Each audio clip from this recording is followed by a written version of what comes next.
The first round of the NBA draft is over. The top five was exactly what I expected, but then the Nets took Mikal Brown at 6. And look, I've been high on Brown since December, but I don't think he's better than Darius Acuff. And then the Mavericks took Morris Johnson at 9, and he's one of the guys who I thought was an overrated prospect. I had him 24th on my draft board, and he was projected a late lottery pick or just outside lottery, and the Mavericks took him at single digits. If the Mavericks wanted a Michigan guy so bad, why didn't they just take Yaxel Lenberg? And Morris Johnson's a paint scorer, and he's going to have to go on a team with a center rotation of Daniel Gafford and Derek Lively, so I think it's a terrible fit.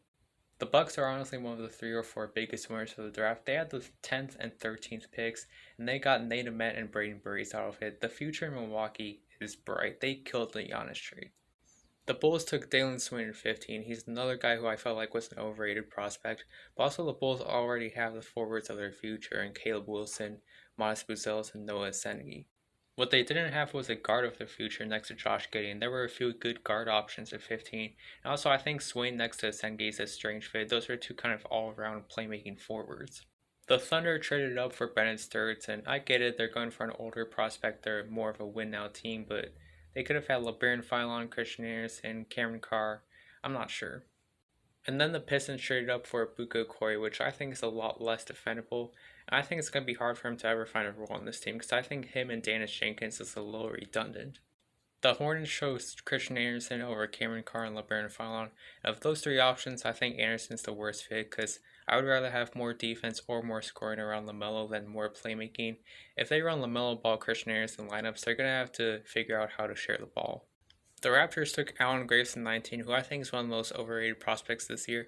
People see the 41% from 3 and they think he's a knockdown shooter, but if you watch him at Santa Clara, he wasn't being treated like a shooter. He was really only taking open in rhythm threes.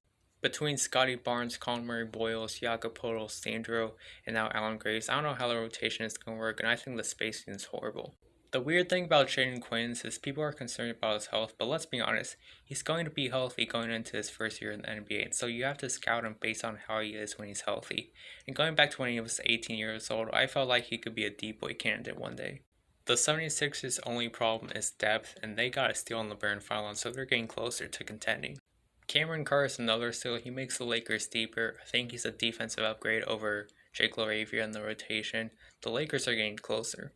Chris and Knack somehow fell to 27th. All of a sudden, I'm not that concerned about the Celtics bench. I think it's going to be looked back on 10 years from now that the Suns got Koa Pete for 3 second-round picks. He's 16th on my draft board, and he's the type of player that the Suns need.